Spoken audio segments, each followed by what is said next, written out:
Entenda a guerra da Ucrânia em apenas 5 minutos. Antes de dar play, lembre-se de deixar o joinha e, se possível, compartilhe. Seu apoio é muito importante para o desenvolvimento desse projeto.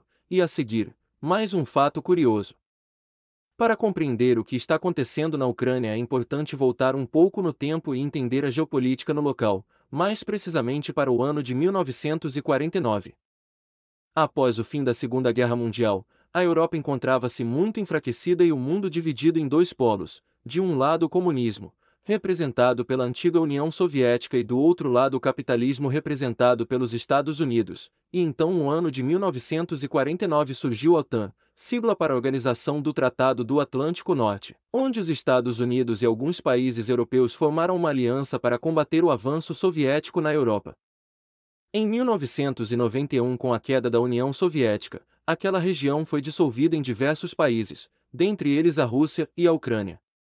E nesse mesmo período a OTAN afirmou que esta aliança não se expandiria mais para o leste, para próximo da fronteira com a Rússia.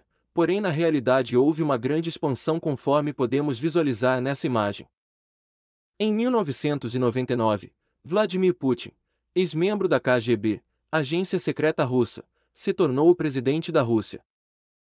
A OTAN, por outro lado, continuou seu expansionismo para o leste europeu. Isso resultou em ira por parte de Vladimir Putin, que se viu cada vez mais acuado, chegando o então presidente russo a afirmar que não seria ele que estaria colocando armas nos quintais dos Estados Unidos, indagando se seria demais pedir que parassem de cercar suas fronteiras. Conforme visto anteriormente, a Ucrânia faz fronteira direta com a Rússia. Esse é um dos fatores pelos quais os russos se opõem fortemente ao ingresso da Ucrânia na OTAN. Em 2014, sob a alegação de que era de interesse da população local, população essa com forte ascendência russa, houve anexação da região da Crimeia à Federação Russa. Com o intuito de manter suas fronteiras seguras, os russos têm apoiado movimentos separatistas na Ucrânia, dentre eles a anexação da Crimeia pelos russos e o reconhecimento das regiões de Donetsk e Lugansk como sendo independentes. Após tantas tensões, o então presidente da Ucrânia, Volodymyr Zelensky, continuou a intensificar o interesse ucraniano de firmar aliança com a OTAN. Esses foram alguns dos motivos que levaram o então presidente Putin a iniciar a invasão da Ucrânia no dia 24 de fevereiro de 2022. A ofensiva russa, que se iniciou no último dia 24 de fevereiro, começou com o bombardeio de diversas regiões do país no leste europeu.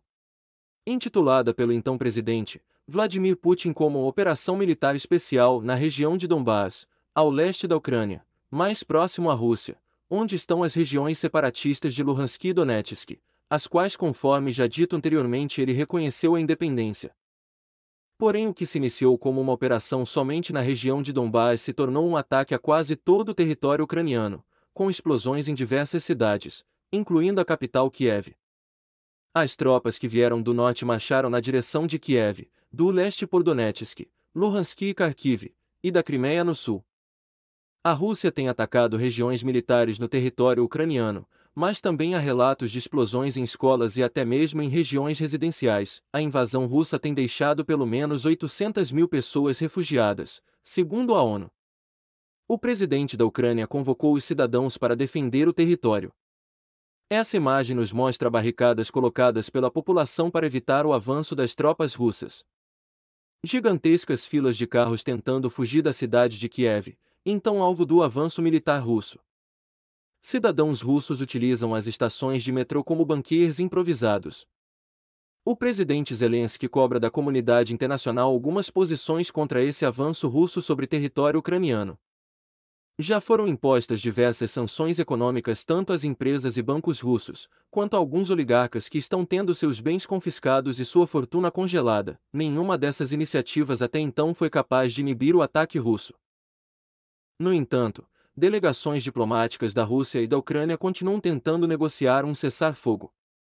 Na minha visão, a Rússia jamais aceitaria esse cessar-fogo, uma vez que daria tempo para a Ucrânia receber ajuda internacional, tais como armamentos e aeronaves.